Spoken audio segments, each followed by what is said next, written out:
Hello and welcome to the latest Talking Points webisode. I'm Oscar Offerman. Joining me tonight to discuss the latest election news are Talking Points analysts Jesse Cook and Payton Spellacy. Now, Jesse, I'm going to start with you, and let's start with the presidential race. Multiple outlets have called the race for former Vice President Joe Biden. Biden was able to flip a few key swing states, including Wisconsin, Michigan, Pennsylvania. Trump was able to keep a few, and Biden was able to hold on to a few from Hillary Clinton. My question to you is, which swing states surprised you this election and which did not? Well, Pennsylvania and Michigan were the main two surprises from my point of view, because one of Trump's campaign promises was that he was going to bring back manufacturing jobs to places like Michigan and Pennsylvania, and a lot of records show that prior to the coronavirus, he did. Then the coronavirus hits, which threw a lot up in the air. So these were really wild cards. I expected them to turn red. They didn't. Arizona swung. I was expecting that. Arizona has been going blue for a while now. We'll get to this when we talk about the Senate, but you saw they just elected Democrat Mark Kelly. So Michigan and PA, big surprises. Places like Arizona, not so much. I should specify that multiple states on that list have not been called, those being North Carolina for Donald Trump, Georgia and Arizona for Joe Biden. But that map shows where the race is going. Now let's shift over to the House for a second. Democrats are looking like they'll retain their majority, but by a much slimmer margin than last time. Jesse, how will this affect the House going forward? Well, we haven't seen much change in how the House has functioned.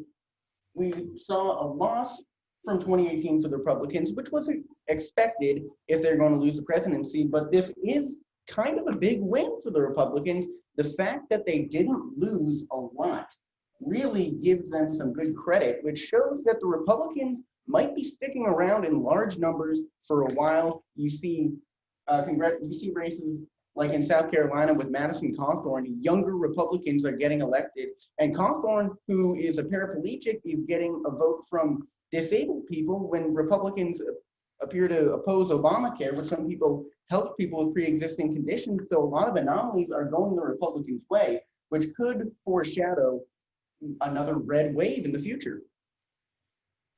And finally, Jesse, let's shift over to the Senate for a second. Now, control of the chamber will be decided with two runoff elections in Georgia, a state we just talked about, and it's leaning for Joe Biden. Which party do you think holds the advantage in those two runoffs? Well, the fact that Georgia has gone blue, I should have mentioned Georgia going blue as a surprise for me before, but the fact that Georgia is going blue at all is very bad for Republicans. I think that gives a lot of an advantage to Democrat Raphael Warnock. Sure, Republican Kelly Loeffler might have a bit of an advantage when you think about Georgia's history of going towards a more conservative side, but with the recent blueness that has struck the country and has struck Georgia, Raphael Warnock, it's a close election, but he's got a significant chance. Yeah, the question really for that race is, will Republican voters who voted for Joe Biden stick with the Democrats in the Senate runoff, or will they go back to the Republicans? Now, Payton, let's shift a little closer to Central New York and races going on right here. What can you tell us about the 24th district, which includes where we are right now in Syracuse between Republican John Katko and Democrat Dana Balter? Yes, so for the 24th Congressional District, it is yet to be called, as there are many absentee ballots that have yet to be counted, but things are looking bright for Katko and his campaign, as he's leading with 55,000 votes over Balter. Now, Democrats were eager to unseat him this year, but he is still leading with a 58.5% with more votes. And something that to look at in comparison to the 2018 election is he only won by a 5-point margin. This year it's looking at more of a 20-point margin, which is super interesting, comparing it to this election. Now, the race, we're hoping to get more results as there is a sufficient amount of data to make a conclusion. So hopefully we should be getting these results very soon. Now, Payton, Central New York is home to not one, but two close congressional races in the 22nd district, which is directly to the east of us. It includes Utica and Binghamton. That race between Republican Claudia Tenney and Democrat Anthony Brindisi has yet to be called. What can you tell us about that race? Yes, so this race is much more interesting than the 24th congressional race, as Republican Claudia Tenney has filed a lawsuit trying to verify the votes and determine if these votes and ballots are valid.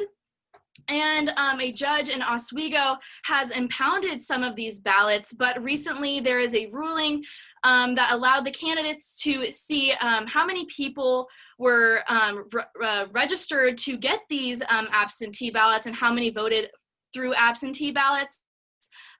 Something interesting about this race is that majority of these counties haven't even started counting, some starting to count yesterday. So there is not much information I can say on who is looking to win.